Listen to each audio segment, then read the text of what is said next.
হারাম। কেন? ইব্রাহিম নবীর বাপের তিনটে কাজ ছিল: মূর্তি তৈরি করা, মূর্তি বিক্রি করা, তার উপাসনা করা। তিনটে কাজ। ইব্রাহিম নবী সূরা মারিয়ামে আছে, নিজের আব্বাজানকে দাওয়াত দিয়েছেন কিসের?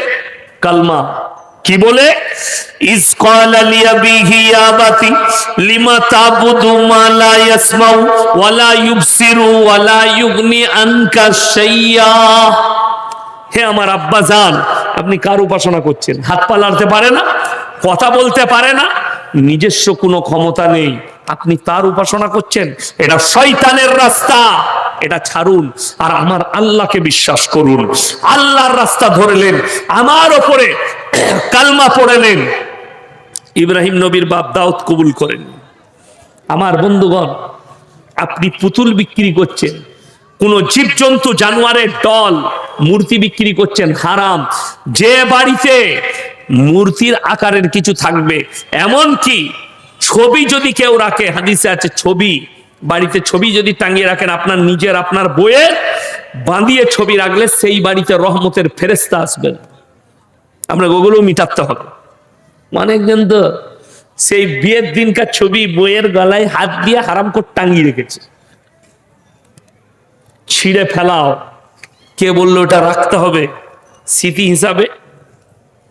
আমার বিয়ের সব স্মৃতি মুছে গেছে, কিচ্ছু ছিল না, স্মৃতি আজও নাই। আমি তো ভুলেই গেছি অনেক কিছু, অনেক কিছু ভুলে গেছি বিয়ে। এই বলে বিয়ের স্মৃতি ফটো তুলে রাখতে হবে। এই মুর্শিদাবাদের এক মৌলবি, আমি দেখিয়ে দেবো, বক্তা আবার মৌলবি নাকি জানি না, তবে আমার কাছে সে কাঠ মৌলবি। কি মৌলবি বললাম? হ্যাঁ। তো আপনি সবাইকে মৌলবি ভাববেন না। আমাদের দেশের প্রবলেম কি জানেন? জুম্মার দিনে ওমরপুর মসজিদে আপনি ঢুকেছেন নামাজ পড়তে, চপ্পলটা চুরি হয়েছে, আপনি বাইরে বেরবো না, শালা নামাজিরা সব চোরবে, এ হারামখোর নামাজিরা চোর। চোর নামাজি সেজেছেন, নামাজি কোনোদিন চোর হয় না। একটা দাড়ি টুপিওয়ালা সে ধর্ষণ করেছে। আমাদের দেশের কিছু হারামের আওলাদ তারা বলছে মৌলবীরা ধর্ষক। মাথায় রাখবেন, মৌলবী ধর্ষক লয়, ধর্ষক মৌলবী সেজেছে। কথাটা বুঝতে পেরেছেন না পারেননি? সবাইকে যদি যারাই দাড়ি রাখবে, লম্বা জামা পরবে, টুপি লাগাবে, সবাইকে যদি মৌলবী করে মনে করেন, তাইলে তোমার অবস্থা ঘোষের মতো হবে। একটা ঘোষ ভোরের বেলায় গাই দোয়াতে গেছে একটা গোয়ালে, ঢুকে এঁড়ে গরুটাকে দোয়াচ্ছে, গাই মনে করে গায়ের মতো মুখটা, দোয়াতে গেছে, মেরেছে লা, তখন দেখছে এঁড়ে গরু। তার নাম হচ্ছে গাই মুখো হেলে, গায়ের মতো মুখটা কিন্তু গরুটা এঁড়ে গরু। তো আমাদের মতো মৌলবি গোছের গাদা মাল বেরিয়ে গেছে, মুখে দাঁড়িয়ে রেখেছে। আমি মুর্শিদাবাদে, আমার কাছে ভিডিও পাঠালো একজন, গান চলছে, নায়িকারা গান গাইছে, ড্যান্স চলছে, আর উনি বক্তা সাহেব দাঁড়িয়ে আছে, মেয়েটার দিকে তাকাচ্ছে। হারামখোর। সে, তাকে জাতির কাছে ক্ষমা চাইতে হবে। তার মতো বক্তাকে স্টেজে চাপালে কম শেষ হয়ে যাবে, তাদেরকে ঝাঁটা জুতো মেরে স্টেজ থেকে নামাতে হবে। এ বদ আমল বক্তা, বদ আমল মৌলবি, এদের কাছ থেকে কমকে দূরে থাকতে হবে, নাহলে জাতির কাছে ক্ষমা চাইতে হবে। বীরভূম ডিস্ট্রিক্টে দেখলাম, নামের আগে মুফতি, নামের শেষে কাশ্মী, তার শেষে পীর, আবার লেখা আছে জমিয়তের অমুক দায়িত্বে আছেন। দীপাবলির স্টেজে গিয়ে বলছে আপনারা মায়ের আশীর্বাদ নিবেন, মায়ের আশীর্বাদে ভালো থাকবেন। এই মৌলবি তো সঙ্গে সঙ্গে কাফের হয়ে গেছে, ইমানটা চলে গেছে। ওই জন্যে দারুল উলুম দেওবন্দের উস্তাদে মাহতারাম হযরত মাওলানা মুফতি ইউসুফ সাহেব তাওলি, তিনি একটা কথা বলেছেন, আমার মাথায় আছে, बड़ा मौलवी होना, बड़ा आलिम होना बड़ी बात नहीं, बड़ी अखलाकी होना बड़ी बात है। বড় মৌলবি হওয়াটা বড় জিনিস নয়, বড় মুফতি হওয়াটা বড় জিনিস নয়, বড় চরিত্রবান হওয়াটা হচ্ছে বড় জিনিস। বড় মৌলবি চরিত্র খারাপ, সমাজের বুকে তার কোনো মূল্য নাই, আমার আল্লাহর কাছে নেই, রাসূলের কাছে নেই, ইসলামী শরীয়তে তার কোনো মূল্য নাই। একজন হাফেজ সাহেব মাদ্রাসায় কিছুদিন পড়েছে, বেচারা দিনদার, হালাল খায়, দিনের ওপরে চলে, হারাম হালাল বেঁচে চলে, আল্লাহকে ভয় করে, দিনের ওপরে প্রতিষ্ঠিত, তার বেশি দাম আছে এই সমস্ত বক্তার মৌলবীদের থেকে। আপনাদের মতো সাধারণ লোক যদি হারাম হালাল শিরক থেকে বেঁচে চলেন, ওই মৌলবীর থেকে আমার কাছে আপনাদের মূল্য বেশি। এদিকে জাতির কাছে ক্ষমা চাইতে হবে, তাহলে সাধারণ মানুষ কি করবে? আল্লাহর কাছে সব থেকে নিকৃষ্ট এই মাটির মূর্তি তৈরি করে যারা মনে করছেন যে ইয়াসিন সাহেব সম্প্রীতি নষ্ট করছে, শোনো, সম্প্রীতি তুমি বুঝতে পারোনি, সম্প্রীতি শিখতে পারোনি, সম্প্রীতির আসল যে মর্মটা সেটা আপনার বুঝে আসেনি। সম্প্রীতি কি বলে বুঝিয়ে দিই। সম্প্রীতি হচ্ছে আল্লাহ নবী সাল্লাল্লাহু আলাইহি সাল্লাম বললেন, তোমরা মুমিন ততক্ষণ হতে পারবে না যতক্ষণ পর্যন্ত তোমার কাছ থেকে কি হয়েছে, কি হয়েছে, কি মেয়েদের দিকে শোনা যাচ্ছে না, মেয়েদের দিকে শোনা যাচ্ছে না, ওদিকে নিয়ে এসে এখানে বস করি দাও, কাজ পাই না, শোনা যাচ্ছে না, এখানে নিয়ে এসে ভরে দাও প্যান্ডেলে, খেয়ে দে কাজ না। তোমাদেরকে ডোজ দিচ্ছি, দাঁড়াও, শোনা বার করছি আমি। সব থেকে দুঃখ, আল্লাহ নবী সাল্লাল্লাহু আলাইহি সাল্লাম বললেন, তোমরা ততক্ষণ পর্যন্ত মুমিন হতে পারবে না যতক্ষণ পর্যন্ত তোমার কাছ থেকে তোমার প্রতিবেশী সুরক্ষিত নয়। আপনার বাড়ির পাশে যে আছে, সে হিন্দু হোক, দলিত হোক, আদিবাসী হোক, খ্রিস্টান হোক, আপনার কাছ থেকে তাকে সুরক্ষা পেতে হবে, ব্যবহারে, আখলাকে, ভাষায়, চরিত্রে, সব দিক দিয়ে। যদি এই কথা নবীজি বলেন, তাহলে এর থেকে বড় সম্প্রীতি আর কিছু হতে পারে ভাই? শুধু তাই নয়, আল্লাহ নবীজি বললেন, হে আমার সাহাবীরা শোনো, তোমরা দেখো না তোমার বাড়ির পাশে কে আছে, সে যে ধর্মেরই হোক, যে জাতেরই হোক, যে কাস্টেরই হোক, সে হিন্দু হোক, খ্রিস্টান হোক, দাস হোক, মুচি হোক, যে ধর্মেরই হোক, সে যদি ক্ষুধার্ত হয় খাবার দাও, বস্ত্রহীন হলে বস্ত্র দাও, বিপদে পড়লে পাশে দাঁড়াও। এইটা হচ্ছে সম্প্রীতি। তার মানে এটা নয় যে তার ধর্মটা আপনি পালন করবেন। কোরআন খুলেন, লাউ কানা ফীহিমা আলিয়াতুন ইল্লাল্লাহু লাফাসাদাতা। আমি আল্লাহ ছাড়া পৃথিবীতে আর একটাই আল্লাহ হলে পৃথিবীতে মারামারি আর বিভ্রাট সৃষ্টি হতো। গোটা পৃথিবীর মালিক কজন? আপনারা বলছেন না, জোরে বলুন। একজন, তিনি হচ্ছেন আল্লাহ রাব্বুল আলামিন। পৃথিবীতে অনেকগুলো মালিক নয়। আল্লাহ কোরআনে নিজে নবীকে বললেন, হে নবী, তুমি তোমার উম্মতিকে শুনিয়ে দাও, লাউ কানা ফীহিমা আলিয়াতুন ইল্লাল্লাহু লাফাসাদাতা। ফাসাদাতা, ফাসাদ মানে হচ্ছে মারামারি। আমি আল্লাহ ছাড়া আর একজন আল্লাহ হলে মারামারি হতো, পৃথিবীতে বিভ্রাট সৃষ্টি হয়ে যেত, পৃথিবী তছনছ হয়ে যেত। তাই আমি হচ্ছি গোটা পৃথিবীর মালিক, আর আল্লাহ হচ্ছে একমাত্র ইবাদতের যোগ্য। আল্লাহ হচ্ছে পার্সোনাল প্রপার্টিটা, যার সামনে নামানো যাবে, বাকি কারোর সামনে নামানো যাবে না। আমার বন্ধুগণ, গায়ে লিবেন না।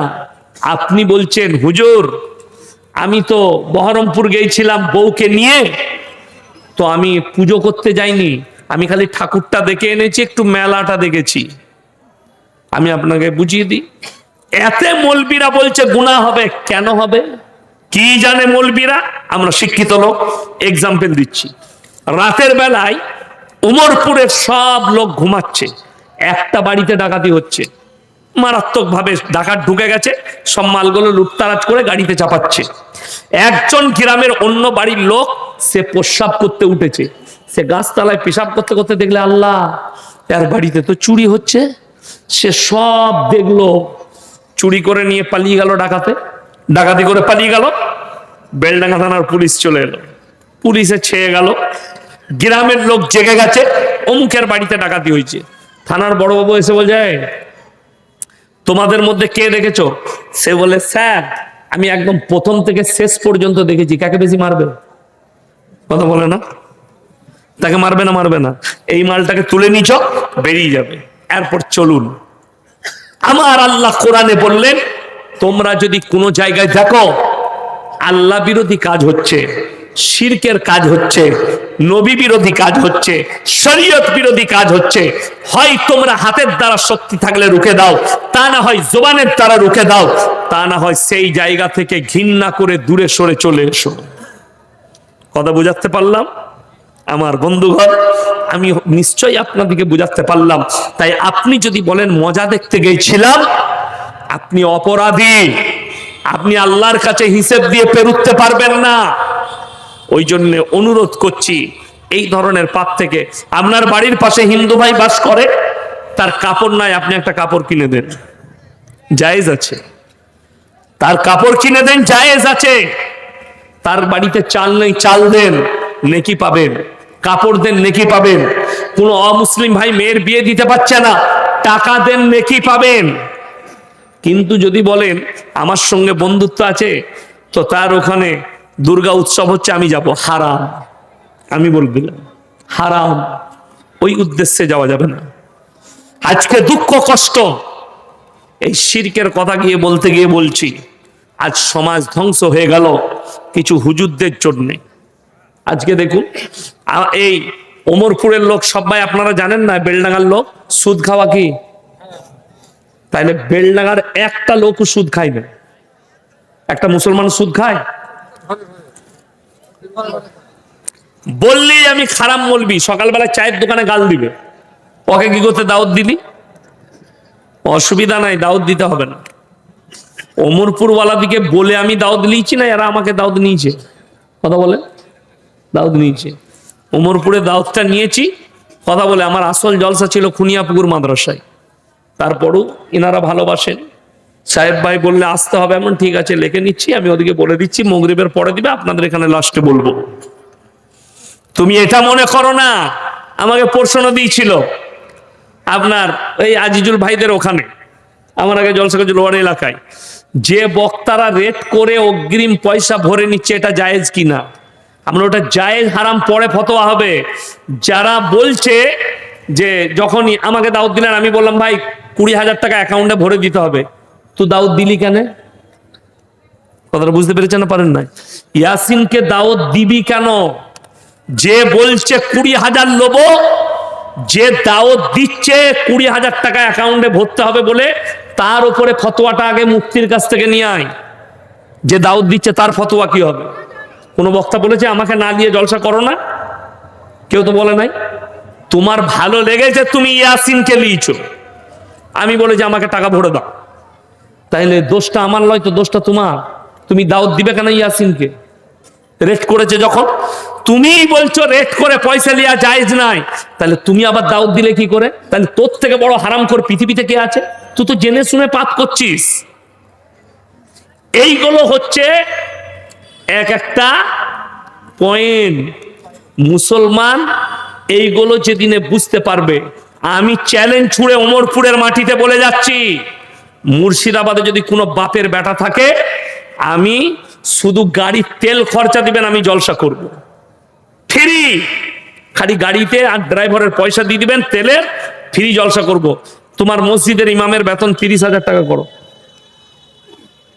কোন বাপের বেটা আছে দেখি? কেন? যেদিন এই মসজিদের ইমামের বেতন তুমি 30,000 করবে, আমি আর জলসাই করবো না, ইমামতি করব। কথাটা বুঝতে পারেননি? ইমামতি করব। আমাদের সমাজের লোক বক্তা পয়সা নিলে হারাম হালাল। ডাক্তারকে জিজ্ঞেস করেছে কোনোদিন?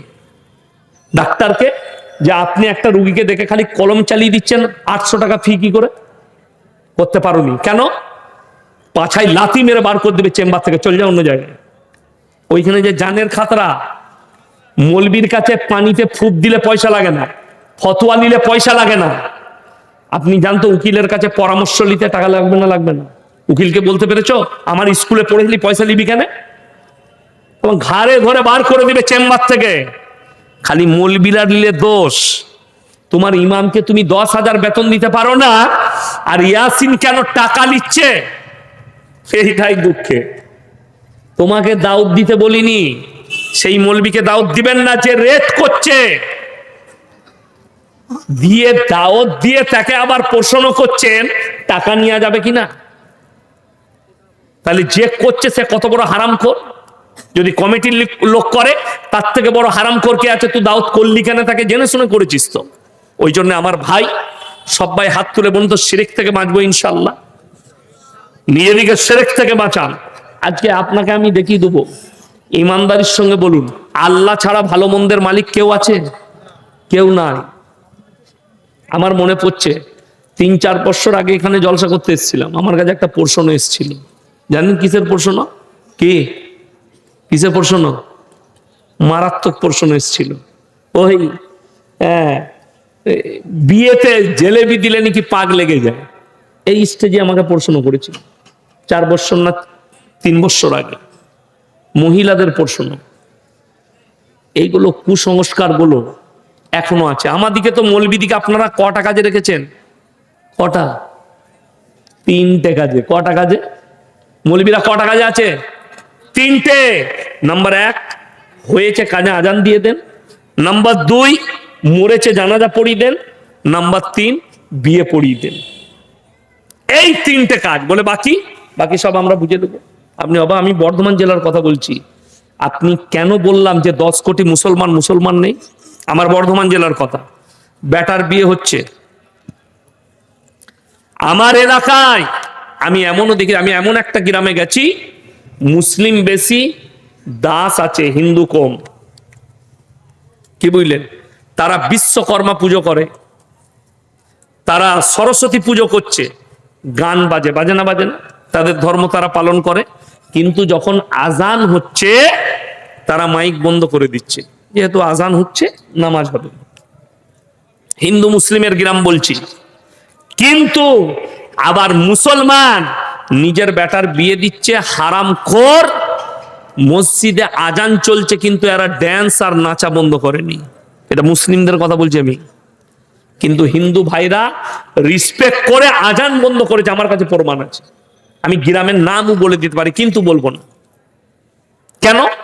ওই ছেলের বাপ তখন আমাকে গাল দিবে, বলবে আমার ছেলের বিয়েতে এটাই তো দোষ।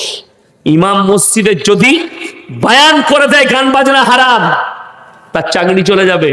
আপনার মসজিদের ইমাম, আমি চ্যালেঞ্জ ছুড়ে বললাম, উমরপুরে মসজিদের ইমামরা যদি জলসায় জুম্মায় বয়ান করে যে জলসাতে মেলা বসানো হারাম, মেয়েদিকে বার করা হারাম, ওই ইমাম কটার চাকরি চলে যাবে, আমি চ্যালেঞ্জ ছুড়ে বললাম। কিন্তু আমার চাকরি যাবার ভয় নাই। ভয় আছে? এক্ষুনি যদি মৌলবি কটা বলে যে আপনি এসব কথা বলবেন না, আমার গাড়ি রেডি আছে, তুই বুঝেন আমি গিয়ে চেপে পালিয়ে যাবো। আমি কারো বাপের গোলাম না, আমি বুক ফুলিয়ে কথা বলছি। এক্ষুনি যদি কেউ বলে কমিটির লোক এত কড়া বক্তব্য দিবেন, আমি নেমে পালিয়ে যাব। কারো বাপের ধার ধারি না। কথা শুনতে হলে শোনো। দাউদ দিয়েছে যখন, হারাম কাজ করলে আপনাকে শুনতে হবে যে ওইটা হারাম। সুদ খাচ্ছ, সুদটা হারাম, মুসলমান খাচ্ছে। আমি আপনাকে বেলডাঙ্গা বাজারে দেখিয়ে দিব, ওমরপুর মোড়ে দেখিয়ে দিব, মুসলমান ছেলে কাউন্টার লাগিয়ে লটারি বিক্রি করছে। ঠিক বললাম না ভুল বললাম? কারা করে জানি না, আমি চিনি না। বেলডাঙ্গাতে আমি 5টা কাউন্টার দেখিয়ে দিব, মোটটাই সব মুসলিমদের ছেলে বেচছে, আর কাটছেও মুসলমান না। অথচ সে জানে হারাম। জানে না? মদ হারাম না হালাল? কথা বলে না এরা। মদ হারাম তো। আপনি আমার সঙ্গে হাই রোডে চাপুন, এইদিকে পলাশি পর্যন্ত নিয়ে যাবো, আর ওইদিকে আমি ওমরপুর পর্যন্ত মুসলিমদের হোটেল দেখিয়ে দেবো, হারামখোর মদ খাচ্ছে আর মদ বিক্রিও করছে লাইসেন্স বার করে। অথচ সে জানে হারাম। সরকারের কাছে লিগেল হতে পারে, ইসলামী শরীয়তে তো হারাম। তাহলে বলুন, আবার আমাদের দেশে কিন্তু সুদখোর, মাতাল, লটারিওয়ালা, তাদের জন্য জান্নাতে যাওয়া এত সহজ। এই যে মাদ্রাসার জলসা হচ্ছে, আমার আগে রিয়াসুতুল্লাহ, আমার বাবাজি রিয়াসুতুল্লাহ সাহেব আদায় করেছে। আজিজুল করছিল না, করে না আদায়? আমি শুনছিলাম আজিজুল আদায় করছিল। আমার বন্ধুগণ, আমার ভাই, দুঃখ লাগে, বেদনা লাগে যে একজন লটারিওয়ালা আজিজুল ভাইয়ের হাতে 2000 টাকা দিল। আজিজুল ভাই জানে না এটা সুদখোর কিনা, এটা লটারিওয়ালা কিনা। এসে আজিজুল ভাইয়ের হাতে 2000 দিল, আর বক্তা দেখে যা 2000 দিয়েছে। আহারে বান্দা গোদাই বসেছিল, আর ছিল কিনা ছিল 2000 দিল, দিয়ে জান্নাতে ভরে দিলে। সে দেখলে সালে এত ভালো জান্নাত তো কোথাও নাই, হুজুর তো আমাকে জান্নাতে ভরেই দিল, সে আর লটারি ছাড়বে? আর হুজুরেরও দোষ নাই, সে তো জানে না মালটা লটারিওয়ালা। আর সুদখোর লটারিওয়ালা মাতাল, এরা মনে করছে যত হারাম ইনকাম কর এরা জান্নাতে। আর একটা মারাত্মক রাস্তা, মানুষ মরে গেলেই মিলাদ। আপনাদের এখানে মিলাদ হয় না হয়তো? 40 দিনে মিলাদ, 4 দিনে 40 দিনে। কোন বাপের বেটা মৌলবি যদি প্রমাণ করাতে পারে যে 4 দিনে মিলাদ করতে হয়, 40 দিনে মিলাদ করতে হয়, আমি জীবন আর সমাজের বুকে কথা রাখবো না। এর থেকে বড় কাঁচা বেদাত আর কিছু নাই। বন্ধ করুন। যদি বলেন কি করব, আমার বাপকে নেকি পৌঁছাতে হবে। সব থেকে বড়, কিয়ামতের সকাল পর্যন্ত নেকি পাবে। আপনার বাপের নামে 40,000 খরচ করবেন, ওই টাকাটা মসজিদ আর মাদ্রাসায় দেন, সাদকায়ে জারিয়া, কিয়ামতের সকাল পর্যন্ত নেকি পাবেন। আমি গাড়িতে আসছি এখন, একজন ফোন করলো হাওড়া জেলা থেকে, হুজুর একটা জলসা করাবো। কিসের জন্য বাবা? এখন তো ডেট নেই। ওই যে হুজুর সামনের সপ্তাহে যাব হাওড়া বাগনান থেকে। কেন? বলে আমার আব্বা মারা গেছেন। আমি বললাম ইন্না লিল্লাহি ওয়া ইন্না ইলাইহি রাজিউন, আল্লাহ আপনার আব্বাকে জান্নাতি করুক। এটা দোয়া না? দোয়া না? দোয়া। আমি দোয়া দিলাম। এখন সে বলছে আমার বাপের জন্য একটা জলসা করব, বাপকে জান্নাতে পাঠাতে হবে। কিসের জলসা? বলে 41 দিনে করব। আমি বললাম আমার কথা নিবে? বলে হ্যাঁ। আমি আর কোনো হুজুরকে ফোন করো না, ইয়াসিনকে যখন করেছো, তোমার বাপের এই 40 দিনে তুমি 1 লাখ টাকা খরচ করবে না 80,000? বলে ও কিছু বললো না। আমরা যদি 50,000 খরচ করো, 40,000 করো, ওই টাকাটা তোমার এলাকার কোনো মাদ্রাসায়, তোমার গ্রামের মসজিদে দাও। তোমার আব্বা কবরে কিয়ামত পর্যন্ত শুয়ে শুয়ে সাদকায়ে জারিয়ার নেকি পাবে। বলুন সুবহানাল্লাহ। আমাকে দাওয়াত দিলেন। আর আমাদের দেশে তো দাওয়াত মিলাদের মারাত্মক। ও 40 দিনে মিলাদ দিবে, এখন মোটরসাইকেল নিয়ে 3 দিন দাওয়াত দিয়ে বেড়াচ্ছে। খালাকে, ফুফুকে, বুনাইকে আর বিআইকে দাওয়াত দিচ্ছে, গ্রামের মোড়লকে, নেতাকে, সবাইকে, গরিবরা বা এমন ভাবে দাওয়াত দিচ্ছে মনে হচ্ছে আর বাপের বিয়ে। আমার গলসিতে একটা ইমাম সাহেব ছিল না, আমাকে বললে হুজুর জানাজাটা পড়িয়ে দিবেন। আমি যাবো।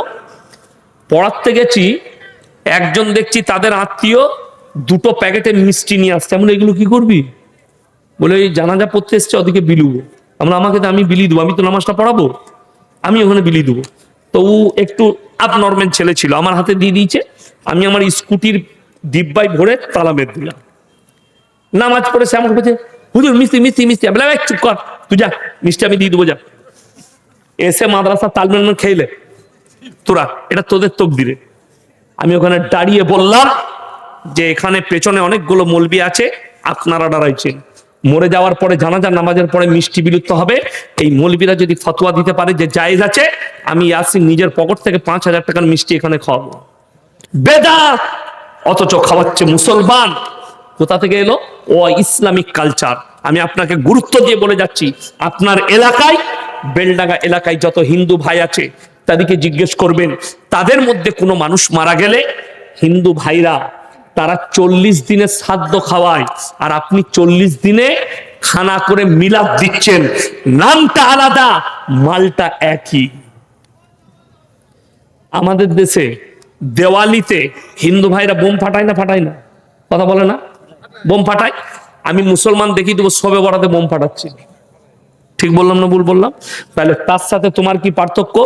কোন বাপের বেটা জিলাপি হুজুর সিন্নি খোরকে জিজ্ঞেস করুন যে ইসলামী শরীয়তে শবে বরাতে বোম ফাটাতে হবে কোথায় পেলে? দেখি দেখ, আমি নিজে বোম ফাটাবো। যদি বলে বোম ফাটালে সব বেশি, তাহলে তো যত বড় বোম ফাটাবে তত নেকি বেশি। তোর ঘরে, তোদের গায়ে মিজাইল মেরে দিয়ে একটা নেকি পাবি, আর মরে গেলি জান্নাতে যাবি। এই কাঁচা বেদাত নিয়ে সমাজ শেষ হয়ে গেল। আপনাদেরকে অনুরোধ করছি, সবাই বলুন আমরা বেদাত কাজ থেকে নিজেদেরকে হেফাজত করব। বলুন ইনশাআল্লাহ। বেদাত থেকে নিজেদেরকে হেফাজত করুন। কবে মরে যাবেন জানেন না? কবরটাকে সুন্দর করুন। ইমানে আমলের দ্বারা আল্লাহর কাছে নিকৃষ্ট পাপ শিরকের। আপনি যদি শিরক করে মরে যান, আজকে আমি আপনি ফতোয়া দিচ্ছি মৌলবীরা যে হিন্দু ভাইদের মূর্তির উৎসবে যাওয়া যাবে না। আমি আপনাকে মুর্শিদাবাদে দেখাবো, বর্ধমানে দেখাবো, বীরভূমে দেখাবো। গাছের গোড়ায় মাটির ঘোড়া রেখে আগারবাতি মোমবাতি সিজদা চলছে, তাহলে এইটা কি করে জায়েজ হবে? ভালো মন্দের মালিক কে? কথা বলেন, আল্লাহ। এই আল্লাহ ব্যতীত কারো কাছে চাওয়া যাবে? চাওয়া যাবে না। আমি ইয়াসিন, বেঁচে আছি না নাই? কথা বলে না, আমি বেঁচে আছি, কথা বলছি, আপনারা বেঁচে আছেন। এখন ইনি যদি বলেন ইয়াসিন ভাই 100 টাকা দেন, আমি পকেট থেকে বার করে দিতে পারবো না? পারবো না? পারবো। আচ্ছা, আমি যদি মরে যাই, যদি চাই, পারবো দিতে? আমি গুদা বাংলায় বায়ান করছি, শুদ্ধ বাংলায় নয়, যে আপনাদের বুঝতে অসুবিধা হবে। ভেঙে বলছি যে আমি যদি বেঁচে থাকি টাকা চাইলে দিতে পারবো, মারা গেলে দিতে পারবো না। এই কথাটা যদি সত্য হয়, তাহলে আমি মরে গেলে আমার কবরে কি করে তুমি ভালো মন্দ চাও? কথাটা বুঝতে পারেননি? তোমার পীর সাহেব বেঁচে ছিল, তখন তার কাছে যা চাইতে তাই পেতে, মরে যাওয়ার পরে তার কবরে কি করে ভালো মন্দ চাও? অবাক লাগে। আপনাকে আমি মুর্শিদাবাদের লোক দেখিয়ে দেবো। চৈত্র মাস মুর্শিদাবাদ, বর্ধমান, বাঁকুড়া, পুরুলিয়া, 24 পরগনা, মালদা, মানুষ পায়ে হেঁটে পাথর চাবড়ি যাচ্ছে, মেয়েরা ছেলেরা রাস্তায় ভোরের বেলায় দেখা, হোটেলে। আমরা এত রাতে তোমরা কোথায় হেঁটে যাচ্ছ? বলে হুজুর জানেন না, ওরস আছে পাথর চাবড়িতে, আমরা তো বাস পাওনি না গাড়ি। বলে না, হুজুর বলেছে হজের নেকি পাবো না, তোর হুজুরেরও বীজ মারবে আর তোরা তো খাবি খাবি। একদম শরীয়ত বিরোধী কথা, ইসলাম বিরোধী কথা। আল্লাহ ছাড়া ভালো মন্দের মালিক কেউ নেই। শুনেলেন? তিনটে জায়গা নেকির উদ্দেশ্যে সফর করা যাবে, বাকি কোনো জায়গায় নেকির উদ্দেশ্যে সফর করা যাবে না। নাম্বার 1, মক্কা, আল্লাহর ঘর, কাবা ঘর। আপনি নেকির উদ্দেশ্য নিয়ে সফর করুন, জায়েজ আছে, নেকি পাবেন। নাম্বার 2, মদিনা, সফর করুন, নেকির উদ্দেশ্যে জায়েজ আছে, নেকি পাবেন। নাম্বার 3, বাইতুল মাকদাস, আল আকসা মসজিদ, যেটা নিয়ে গাজা ফিলিস্তিনের যুদ্ধ চলছে, ওই মসজিদে নেকির উদ্দেশ্যে সফর করা যাবে। কেউ যদি নিয়ত করে বেরোয় আমি আজমিরে গিয়ে নামাজ পড়বো, নেকি বাদ দিয়ে তার গুনাহ হবে। কেউ যদি নিয়ত করে আমি ফুরফুরাই গিয়ে জুম্মা পড়বো, নেকি পাবো, গুনাহ হবে। কেউ যদি বলে পাথর চাবড়িতে গিয়ে নামাজ পড়বো, ওই মাজারে গিয়ে নামাজ পড়লে আমি জান্নাত পাবো, ঘুরিয়ে গুনাহ হবে, নেকি হবে না। দুঃখটা কোথায় লাগে জানেন?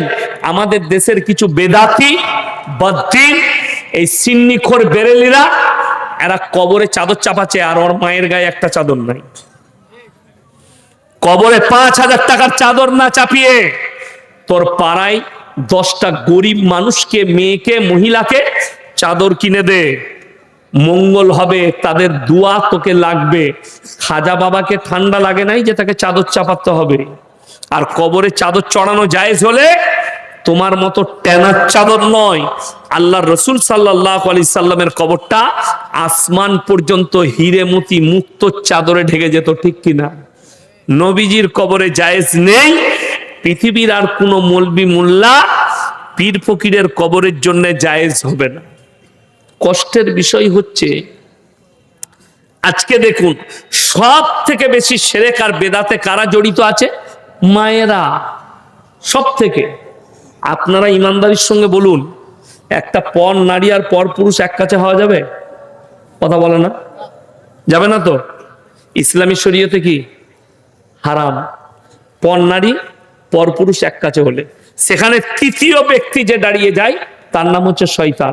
আর কোরআনে আছে শয়তান হচ্ছে মানুষের প্রকাশ্য দুশ্মন। তাইলে বলুন, এই যে দোকান বসছে, মেলা বসছে, জলসায় মুর্শিদাবাদে, শুধু এই ওমরপুরে নয়, সব জলসায়, সেখানে পর নারী পর পুরুষ, যুবক আর যুবতী, তারা সবাই রাস্তায়। তারা বালিগ না নাবালিগ? বেশিরভাগ বালিগা। তারা এক কাছে হয়েছে। তাদের মা বাপ তাদেরকে ড্রেস করিয়ে, ঠোঁট পালিশ লাগিয়ে, ফ্যান্সি ড্রেস পরিয়ে চলে যা রাস্তায়। আল্লাহ রসুল সাল্লাল্লাহু আলাইহি সাল্লামের হাদিস শুনেলেন, আখরি জামানায় মহিলারা কাপড় পরবে, তারপরও ন্যাংটো থাকবে। এটা রসুলের হাদিস। আপনি আপনার মেয়েকে এমন কাপড় পরিয়ে বাজারে ঠেলে দিচ্ছেন, আপনি নামাজি, আপনি তাহাজ্জুদ গুজার, আপনার স্ত্রী তাহাজ্জুদ গুজার, আপনার স্ত্রী 5 ওয়াক্তের নামাজি, আপনার মেয়েকে বাজারে ঠেলে দিয়েছেন, বেপর্দা করে মেলায় ঠেলে দিয়েছেন, সেই স্বামী হচ্ছে, সেই বাপ হচ্ছে দাইয়ুস। আর দাইয়ুস কোনোদিন জান্নাতে যাবে না। দাইয়ুস তারা যারা নিজেদের স্ত্রীকে, বিটিকে, পরিবারকে বেপর্দা করে বাজারে ঘুরায়। আজকে কষ্টটা কোথায় জানেন? দুঃখটা এইটাই, আমাদের গ্রামে অনেক গোলদারি দোকান থাকে, থাকে না? থাকে না?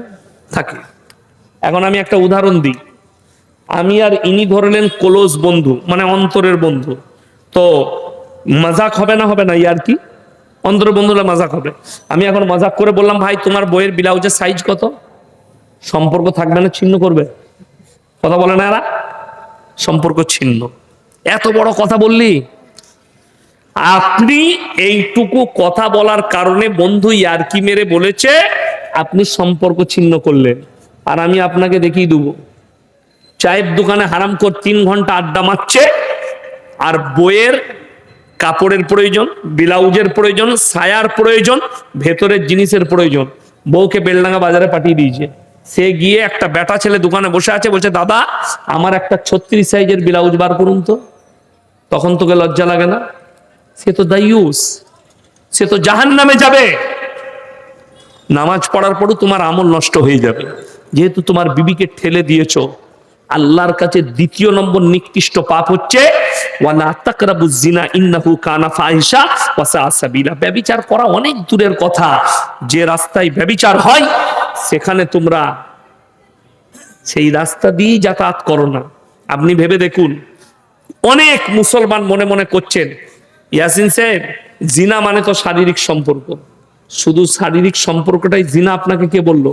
হাতের জিনা, চোখের জিনা, মুখের জিনা, কানের জিনা, পায়ের জিনা, নফসের জিনা। গাদা ভিড় লেগেছে মেলায়।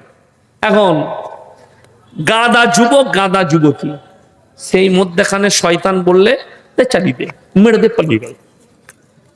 এই মুর্শিদাবাদ জেলার কথা বলছি, 4 বছর আগে। আমি মাদ্রাসার নাম করব না, আমার জালসার দাওয়াত ছিল। কটায় টাইম? হুজুর আপনার 11টায় টাইম, আমরা ঠিক টাইমে পৌঁছে যাব। আমি বাড়ি থেকে একটু দেরি করে বের হলাম, মাদ্রাসার কাজ ছেড়ে যাচ্ছি। যখন সেখানে ঢুকছি তখন 10টা 40 বাইচে, 20 মিনিট বাকি আছে আমার টাইমে। ঢুকে দেখছি কোনো লোকজন নাই, 5টি লোক বসে আছে, একজন মাদ্রাসার শিক্ষক বয়ান করছেন। আমি গাড়ি থেকে নামলাম, কমপক্ষে 100-150 পুলিশ, থানার বড়বাবু দাঁড়িয়ে আছে। আমি নামা মাত্র বড়বাবু এলো, স্যার আপনি অনেক দূর থেকে এসছেন, আপনি একটু চা পানি নাস্তা যা করবেন করুন, স্টেজে গিয়ে 15-20 মিনিট কথা বলে দোয়া করে শেষ করে দেন। আমি অফিসে যখন গেলাম, হেড মোল্লার মাদ্রাসার সেক্রেটারি চোখের পানি ফেলালো। কেন? বলে হুজুর আমরা মানা করেছিলাম মেলা বসানো যাবে না, কিন্তু জোর করে কিছু যুবক কমিটির লোক তারা মেলা বসিয়েছে।